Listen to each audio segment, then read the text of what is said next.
Ikú pa Tina Ogundoyin, ìyá olórí àwọn aṣòfin Ọ̀yọ́. Inú ọ̀fọ̀ ni olórí ilé-ìgbìmọ̀ aṣòfin ìpínlẹ̀ Ọ̀yọ́, Honorébù Débọ̀ Ogundoyin wà báyìí pẹ̀lú bí ikú ṣe wọ agboolé wọn lọ nílùú Èrúwà tó sì mú ìyá tó bí i lọ́mọ, olóyè abilékọ Justina Ìyábọ̀ Ogundoyin lọ sọ́run alákeji lópin ọ̀sẹ̀ tó kọjá. Gẹ́gẹ́ bí Aláròyé ṣe gbọ́, ọdún 63 nìyá náà lò láyé kí ikú tó pa á lẹ́yìn àìsàn ráńpẹ́.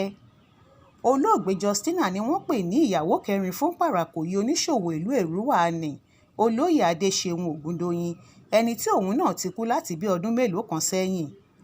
Honorébù Ògúndoyin ló ṣìkejì nínú ọmọ mẹ́rin tí olóògbé náà bí. Ọ̀gbẹ́ni Adésọjí làkọ́bí, Adétóyè àti Adérẹ̀mí lorúkọ àwọn ọmọ méjì yòókù tó gbẹ̀yìn.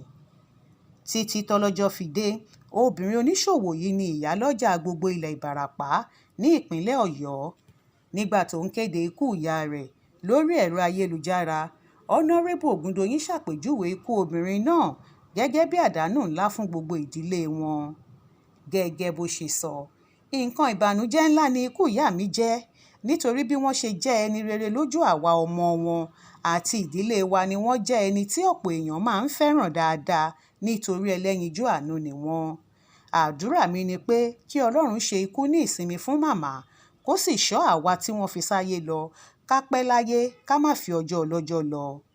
Gómìnà ìpínlẹ̀ Ọ̀yọ́, Ẹnjiníà Ṣèyí Mákindé ti bá olórí àwọn aṣòfin náà kẹ́dùn ikú ìyá rẹ̀.